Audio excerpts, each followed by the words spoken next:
Hola a los oyentes de Hablemos de Otra Cosa, soy Tamara Racedo y hoy en la columna de Periodismo Femidisca les traemos una entrevista muy interesante. Conversamos con Alejandro Alonso, que es poeta y escritor, autor de Los Rengos de Perón. En primer lugar, le preguntamos en qué contexto fue escrito este libro. Bueno, compañeritas y compañeritos, por acá habla Alejandro Alonso, el autor de Los Rengos de Perón y el autor del libro de poemas Para vencer al desconsuelo. Una compañera hoy me preguntaba que les contase cómo había surgido el libro de Los Rengos de Perón. Bueno, yo fui integrante, cuando era muy joven, de un frente muy particular que se llamó en los años 70 el Frente de Lisiados Peronistas, que dentro de la expresión del peronismo de la época fue una expresión militante, combativa, que produjo en 1974 la ley laboral para las personas con discapacidad, probablemente la ley laboral más avanzada de América Latina y quizás, sin temor a equivocarme, la más avanzada del mundo, porque ponía como su rasgo más distintivo el centro de la discusión o en el centro del debate el trabajo, la participación de las personas con discapacidad en el mundo del trabajo. Y planteaba que no menos del 4% de cualquier empresa mixta, estatal o privada, debía contener en su planta de trabajadores personas con discapacidad. Esto quería decir que en el capitalismo de aquel entonces ponía en debate y a la luz pública la idea de que en un sistema capitalista debíamos producir todos, incluyendo las personas con discapacidad. Y el libro nace como un deseo de quien les habla, escritor, poeta, como una obsesión, porque yo había participado en esa historia, había participado en las mejores épocas, en aquella primavera de la ley, y también en la resistencia a la dictadura, y había vivido junto a mis compañeros con discapacidad todas las formas de persecución establecidas por la dictadura. Entonces yo tenía la profunda necesidad, con la compañía de otro compañero poeta, Héctor Ramón Cuenya, de contar esta historia. Desde mi lugar de persona ciega y desde persona militante, quería narrar este agrupamiento, este singular agrupamiento de personas con discapacidad bajo el ala del peronismo, el peronismo revolucionario, de lo que se llamaba en aquel entonces el peronismo de izquierda. Y bueno, insisto, tenía esa obstinación, esa obsesión por contar esta historia, que da cuenta finalmente de cómo un grupo de personas con discapacidad se ponen a tomar la historia por sus propios medios, se apropian de la historia y se apropian del cambio, del mismo cambio que tenían miles y miles de jóvenes en los años 70. Se apropian de la realidad y van hacia la transformación. Como muchas veces lo digo, fuimos los desprolijos de la historia que no pedimos permiso y que quisimos hacer en ese momento dentro de la expansión peronista y del aluvión peronista, la tarea que nos tocaba como militantes. Y bueno, y gozamos de esa primavera revolucionaria y como lo dije anteriormente, también sufrimos las persecuciones. Las persecuciones fueron no por tener una discapacidad, sino por pensar. A nosotros, como a miles de compañeros argentinos, nos persiguieron por el único delito que era pensar, pensar distinto y querer definitivamente una sociedad más justa, más humana, con más ética y con un profundo sentido de la solidaridad. ¿Qué estrategias tenían desde la organización paramilitar en una época tan compleja como la última dictadura militar? ¿Cómo se tomó la sanción de la ley del cupo laboral para personas con discapacidad? Me resulta complejo explicarlo a los más jóvenes. Siempre doy el ejemplo, imaginemos que estábamos en la montaña rusa y uno cuando está dentro de la montaña rusa, metido en ese vértigo, no se da cuenta demasiado. La experiencia es que uno tenía el fervor, la convicción de los jóvenes años, la ideología, y no tenía ese concepto que se va adquiriendo con el paso del tiempo, la noción de vida o de muerte. Ese tiempo yo lo podría describir cuando militábamos y los compañeros empezaban o comenzaban a desaparecer y poco sabíamos de su destino. Y bueno, nos imbuíamos de una moral o de una convicción, insisto, y seguíamos adelante, porque no había otra manera, uno tenía una fe revolucionaria, una fe casi religiosa en el sentido dogmático de la palabra, y había que resistir contra una dictadura que no imaginábamos que iba a ser tan sangrienta como fue. ¿Y cómo tomó la gente, nuestro grupo de compañeros, cuando logramos la ley? Bueno, fue muy fervorosa, con mucho entusiasmo. Cierto es que no estaban los medios de comunicación, ni las redes, ni el acceso tecnológico para que la gente se enterara de manera más abierta, pero empezábamos a dar los primeros pasos para construir una ligazón entre el Estado y las empresas, pero eso se interrumpió en 1976 y tuvimos que retirarnos a militar en los barrios. Por eso el Frente de Liceos Peronistas, cuando llega la dictadura, se repliega, es un término militar, pero no creo que valga otro.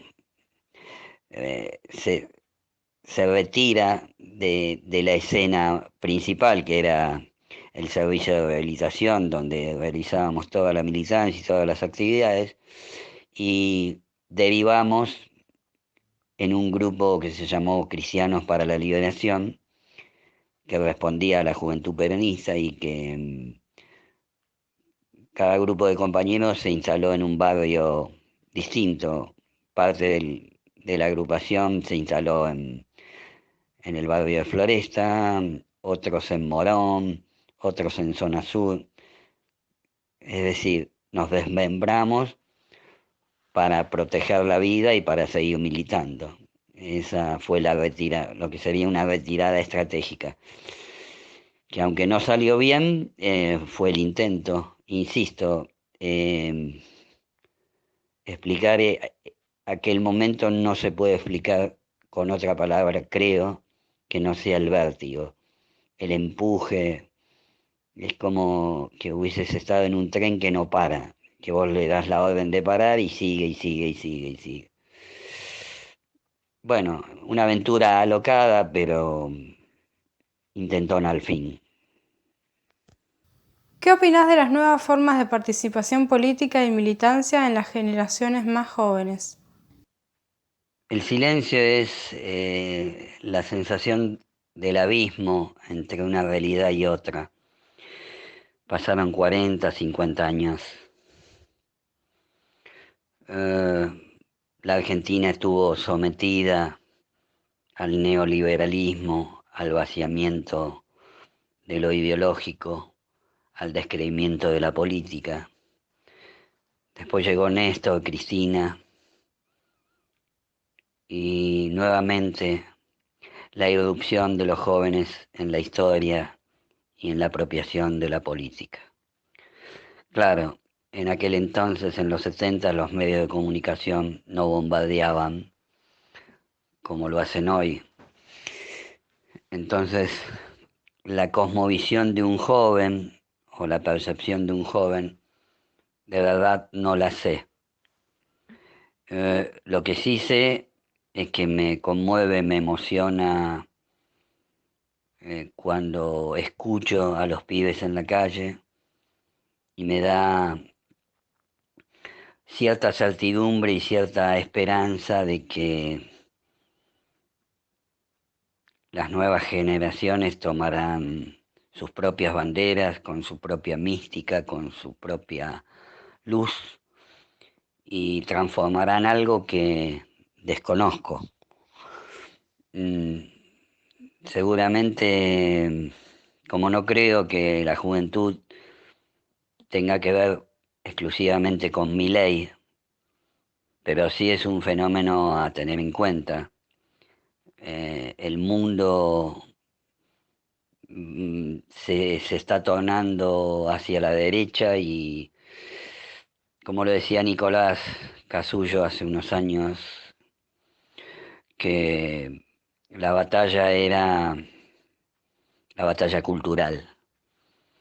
Me parece que en aquellos años donde yo militaba fuertemente, todo era una ebullición permanente y también todo era un desgarro. El advenimiento de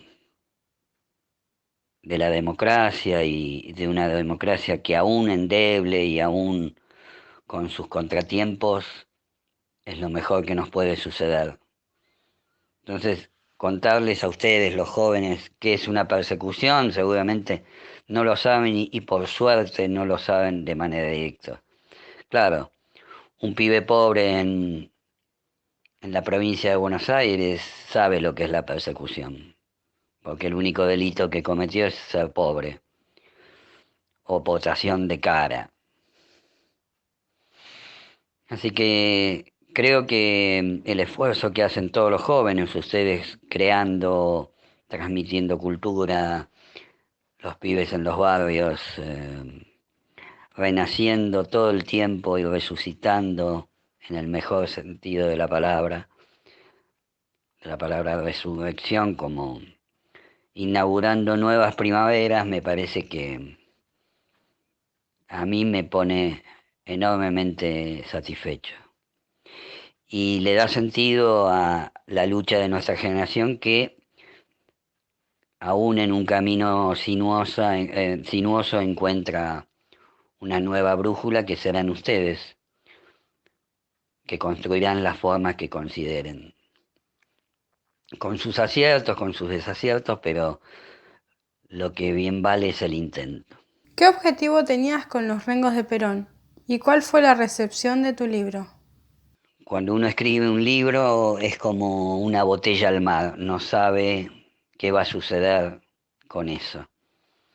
Sabe la intención que tiene y en el caminar de estos años, por universidades, por unidades básicas, por centros barriales, por instituciones de discapacidad, eh, comenzamos junto al coautor Héctor Ramón Cuenya a conmovernos particularmente porque los jóvenes se iban apropiando de ese relato y iban sintiendo que alguna vez alguien había echado a rodar la vocación de la justicia y alguien se había puesto de pie si pensamos en el colectivo de personas con discapacidad.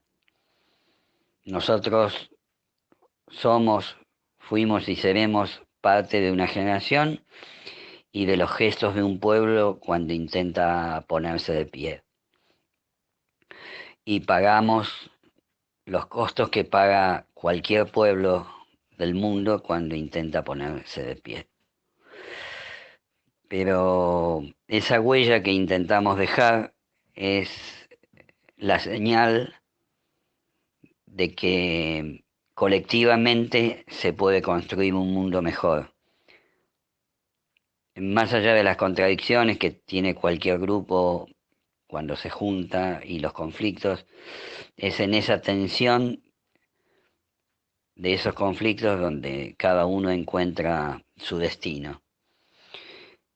Y el libro, insisto, cuando he escuchado compañeros que dicen,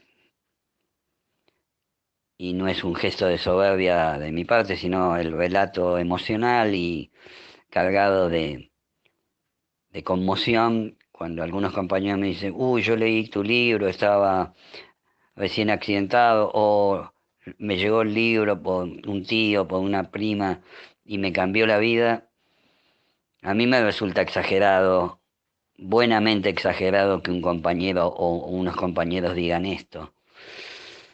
Pero bueno, si eso es lo que va sucediendo, bienvenidos y bienaventurados los compañeros que les pasa eso. Solo con que a un compañero o alguna compañera joven lo haya conmovido, ahí meta cumplida, ¿no? Ahí estaría cumplida. Pero como soy obstinado, siempre pienso que hay que seguir abriendo puertas, puertas, puertas, puertas.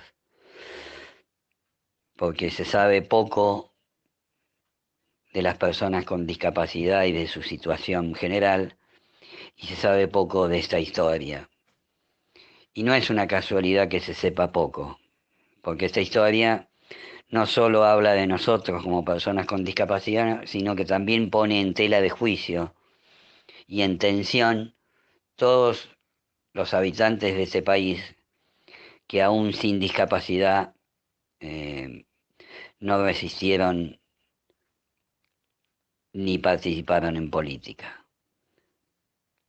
Están otros tantos como uno que intentó hacer todo lo que se podía y más, y bueno, y que seguimos encendiendo esa llama. Un compañero decía, no ganaremos, pero molestaremos. Nuestra tarea es molestar, incomodar, como dice la filosofía. Tenemos que incomodar, indagar, molestar, incomodar, en el sentido más poético de la palabra molestar, ¿no? Sí, incomodar, incomodar, poner eh, eh, en discusión todo lo que se dice acerca de nosotros, las personas con discapacidad, todo lo que se imagina y todo lo que hay que esclarecer. No como un grupo de iluminados, sino como un grupo que quiere ponerse de pie ante la historia, así como se han puesto las mujeres, bueno, nuestras mujeres con discapacidad y nuestros compañeros también. Ayer me pasó que estaban hablando en un encuentro de personas ciegas sobre las mujeres con discapacidad. Y yo tuve que contar el caso de la compañera del Frente de Lisiados, Mónica Brull, compañera ciega, que estuvo detenida, desaparecida, y que tuvo una vocación de entrega invalorable. Si tuvieras que definir qué es la militancia para vos, ¿qué dirías? La militancia no solo es un sentido de cómo mirar el mundo, sino también es el modo de articularse entre la gente, el construir con otros, para otros y para uno mismo el sentido de la vida y de una vida con mayor dignidad. Y dignidad es ponerse de pie y echar a andar los sueños, que creo que es para lo único que tiene sentido la vida. Es echar a andar los sueños, sostener los impulsos vitales, sostener el deseo que no es el deseo puramente sexual, sino es el deseo por hacer una vida interesante. Y ese creo que es el legado para los jóvenes, que cada uno pueda apropiarse de la historia que le toca vivir y transformarla. No se pierdan la lectura de Los Rengos de Perón, recientemente fue editado por Coligüe. Para cerrar la columna, Alejandro Alonso nos va a leer dos de sus poemas. Bueno, en primer lugar les quiero dejar, compañeras y compañeros, un poema que escribí hace más de 20 años, con la intentona de hacer un homenaje a través de la palabra a aquella lucha que me convocó y a los compañeros. El primer poema se llama Hijos de una derrota y dice así: más allá de sollozos, de las venas abiertas, más allá de nuestra incertidumbre, es cuando la pasión convoca a la alegría y muestra la belleza hasta en las ruinas. Nosotros, hijos de una derrota, constructores del sueño y de su intento, paridos en décadas rebeldes, la sangre en torbellino y nuestra entrega. Por suerte, Señor, está el deseo, invocando la vida a cada rato, haciéndonos amigos de los miedos y cantando retruco al desengaño. Qué rara emoción que nos transita, preludiando el amor y su quimera, venciendo a tantas noches y a su ocaso. Nosotros, hijos de una derrota, que lo vayan sabiendo los perversos, los idiotas, con la dulce señal del optimismo, seguiremos sembrando en primavera. Y ahí va el segundo poema, que dice así: una mujer con montañas y ríos, a veces confundida, metida en su delirio. Una mujer, eso es decir, bastante, nacida de los sueños, de criollos, de inmigrantes. Una mujer que crece por su herida y teje telarañas en la dura maraña de hacer nuevo este día. Una mujer con pena y sin gloria, que parió tantos hijos, que se llevó la historia. Una mujer con sus ojos que lloran y no olvidan, se acuerda de la guerra, se acuerda de sus frutos, se acuerda de Malvinas. Una mujer con el futuro incierto, de pie y en la esperanza y el corazón abierto.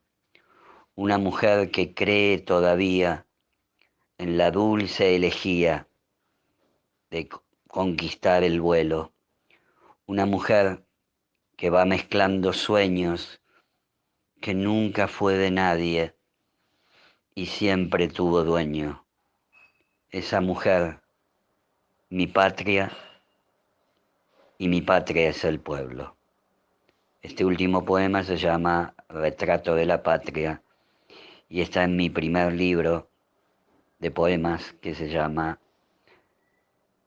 Para vencer al desconsuelo, que salió en el año 2013. Abrazo para todos y buena vida. Le agradecemos a Alejandro Alonso por su participación en Hablemos de otra cosa. Recuerden que pueden leernos en periodismofemidisca.blogspot.com, seguirnos en Facebook e Instagram, suscribirse a nuestro canal de YouTube y escucharnos en las plataformas de podcast. Estamos en Anchor, Spotify y Google Podcast como Periodismo Femidisca. Sigan escuchando Hablemos de otra cosa. ¡Hasta la próxima!